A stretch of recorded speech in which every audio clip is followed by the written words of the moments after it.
They call them zamazamas. Out in the open and in full view of the community, these men are sneaking into a mine to steal gold. Using old seat belts tied together, they descend up to 400 meters, often spending weeks below the surface.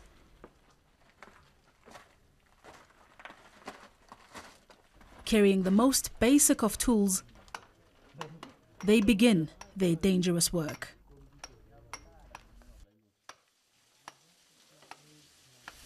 This is one of many shafts that illegal miners here in South Africa use.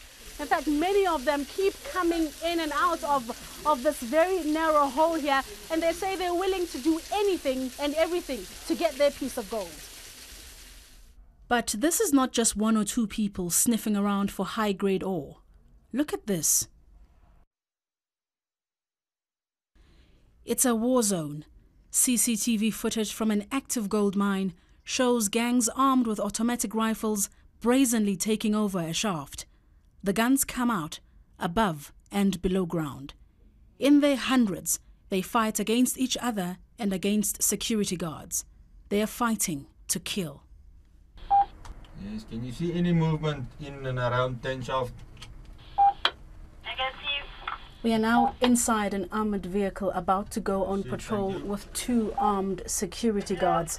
They will be patrolling here all night. And that's the extent mining companies have to go in order to protect their assets against illegal miners and other criminals.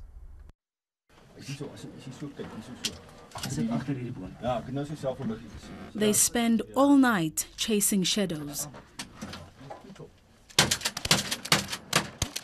A glimpse of a mobile phone light in the dark is enough to prompt a gunfight. That's a bullet mark, so you can see for yourself how nearly that was a hit. I mean, there was somebody sitting in the passenger seat. That's a bullet mark. In daylight, security guards assess their battle-scarred vehicles. That's a big caliber. It's against the law, dangerous and often deadly. And yet for these men, it's worth it. This is the money. This is the gold. A high-risk strategy for a high return. In plain sight, they crush their stolen loot and then take it to a stream to wash out the gold, often exposing themselves to mercury.